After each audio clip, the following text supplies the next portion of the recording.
പുതിയ മുഖ്യമന്ത്രിയുടെയും സർക്കാരിന്റെയും സത്യപ്രതിജ്ഞ തിങ്കളാഴ്ച തിരുവനന്തപുരം സെൻട്രൽ സ്റ്റേഡിയത്തിൽ വെച്ച് നടക്കുന്ന സത്യപ്രതിജ്ഞാ ചടങ്ങിൽ മുഖ്യമന്ത്രി വി.ഡി. സതീശനെ കൂടാതെ മന്ത്രിസഭയിലെ മുഴുവൻ മന്ത്രിമാരും സത്യപ്രതിജ്ഞ ചെയ്ത് അധികാരമേൽക്കും. ചടങ്ങിലേക്ക് തമിഴ്നാട്, തെലങ്കാന, കർണാടക മുഖ്യമന്ത്രിമാർ എത്തിയേക്കും.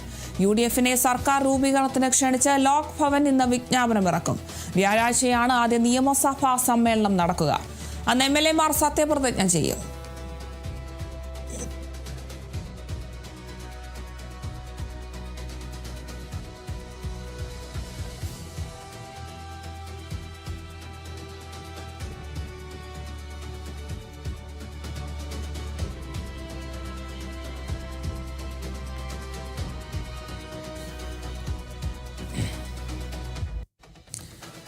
നീണ്ട രാഷ്ട്രീയ ചർച്ചകളുടെയും വാദപ്രതിവാദങ്ങൾക്കും ഒടുവിലാണ് കേരളത്തിന്റെ മുഖ്യമന്ത്രിയായി വി.ഡി. സതീശനെ തിരഞ്ഞെടുത്തത്. എന്തായാലും ഈ ഒരു തിരഞ്ഞെടുപ്പിന് ശേഷം ഇനി അറിയേണ്ടത് ആരൊക്കെ മന്ത്രിമാരാകും, സത്യപ്രതിജ്ഞ തിങ്കളാഴ്ച എപ്പോഴാണ് എന്നൊക്കെയുള്ള വിവരങ്ങളൊക്കെയാണ് അറിയേണ്ടത്. എന്തായാലും പുതിയ മുഖ്യമന്ത്രിയുടെയും സർക്കാരിന്റെയും ഒക്കെ സത്യപ്രതിജ്ഞ തിങ്കളാഴ്ച നടക്കുമെന്നൊരു വിവരമാണ് നമുക്ക് ലഭിക്കുന്നത്.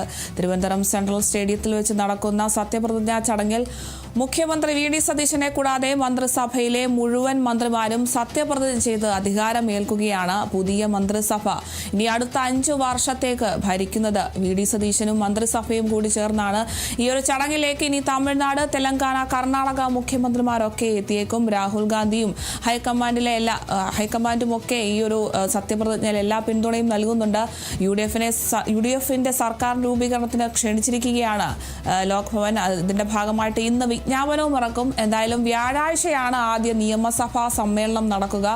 അന്ന് MLA-മാർ സത്യപ്രതിജ്ഞയും ചെയ്യും. എന്തായാലും പുതിയ മന്ത്രിസഭയിലേക്ക് കാലെടുത്ത് വെക്കുകയാണ് സംസ്ഥാനം. എന്തായാലും വി.ഡി. സതീശനാണ് ഇനി അടുത്ത 5 വർഷം കേരളം ഭരിക്കുന്നത്. ഇനി മന്ത്രിസഭയിലെ മന്ത്രിമാർ ആരൊക്കെയാണ് എന്നൊക്കെ അറിയേണ്ടതുണ്ട്. എന്തായാലും ഇതുമായി ബന്ധപ്പെട്ട് UDF-ന്റെ സർക്കാർ രൂപീകരണത്തിനായി ക്ഷണിച്ചുകൊണ്ട് ലോക് ഭവൻ ഇന്നാണ് വിജ്ഞാപനം ഇറക്കുക. വ്യാഴാഴ്ചയാണ് ആദ്യ നിയമസഭാ സമ്മേളനം നടക്കുക.